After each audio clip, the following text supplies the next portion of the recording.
This is Aidan Rees-Heron and you're watching Property Geek TV episode 11. So, into double digits. It's been a very good week so far. Very excited, starting to get a lot of good traction with this show.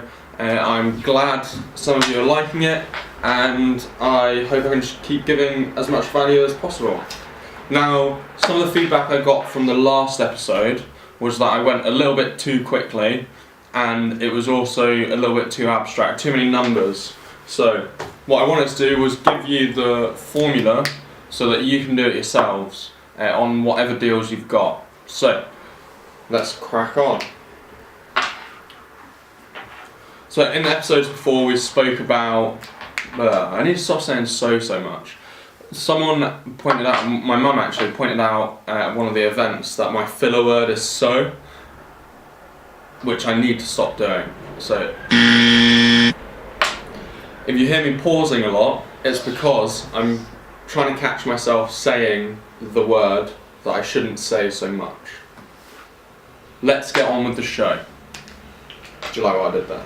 Anyway, in the last couple of episodes we've spoken about yield. Let me just take this off because it keeps clanking. We've been speaking about yield and return on capital employed. They're both very similar, but one of them calculates the returns based on the purchase price, and we also did gross yield, which is on the gross purchase, and the other calculates what's your actual cash outlay or cash left in, and what's the return on that cash when you account for everything else. So very similar metrics, similar principles, but they give you two different numbers. The gross is almost always higher, well actually it is always higher than the yield, especially if you're using a mortgage. So, yield first. Yield, oh, that's probably not good enough.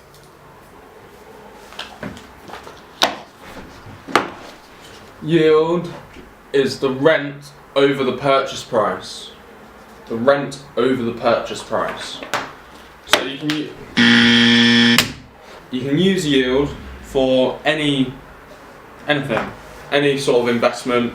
You just take the dividends or the income, the monthly income or the yearly income, divided by the purchase price. That gives you the yield for that asset. So people use it. This is going to be a funny episode. I'm just going to keep going when I say so. People use it all the time for dividend calculations on stocks and shares, and the best thing to do is calculate the whole year, 12 months of rental income, whatever it is. Don't deduct any fees or anything, just the rental income over the purchase price. There's a lot of other fees involved in the purchase, and there's a conversion. So one of the best things to do is a gross yield, or we call it gross yield. The purchase price is always lower than the actual amount of money in total that is spent, whether it's your money or borrowed money. So the gross yield is the rent again over the gross purchase. What's the gross purchase? Let me see if I can do this. The gross purchase is the purchase price plus conversion costs plus fees. So broker fees, lawyer fees, solicitor fees, lending fees if you're borrowing money, just all the fees. So we've done yield, gross purchase price. What's return on capital employed? When you buy a house, a lot of the time people leverage the bank's capital, so they borrow money. You can borrow money as well to buy more properties, which means if the market is positive, then your returns are magnified, but if the market is negative, or it's going down, or you're in trouble, then your losses are also magnified. You've got to weigh up whether you want to borrow or whether you want to just invest in cash. If you do want to borrow, how high do you want to gear? Do you want to gear up as high as possible, 75%?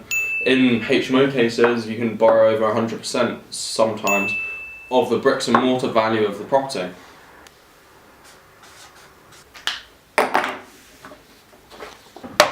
Return on capital employed is rent minus fees over money left in the deal. Over money left in the deal. What do I mean by fees? Well, if you've got a single let and you're on a mortgage, then you have to deduct the cost of the mortgage, so the interest payments or the capital repayments if you're doing capital repayments. If you've got a HMO, then you've got to deduct things like, and you're paying the bills, you've got to deduct all of the bills off of that, council tax, water fees, electrical fees, media, broadband, all of that sort of stuff. If you've got service accommodation, you've got to deduct all of the cleaning fees, management fees for any of those if you're getting them managed by an agent, which I'd recommend for leverage capacity. If you put 25 grand in, you borrow 75 grand for a 100 grand house, forget all the other fees for purchasing, then you would deduct the mortgage payments from the rent of the 75,000 to give you your net, divide it by 25 grand, that gives you your rents. That's what I did in the last episode for single lets. In the next couple of episodes, maybe I'll look at them for HMOs and we can start comparing different strategies.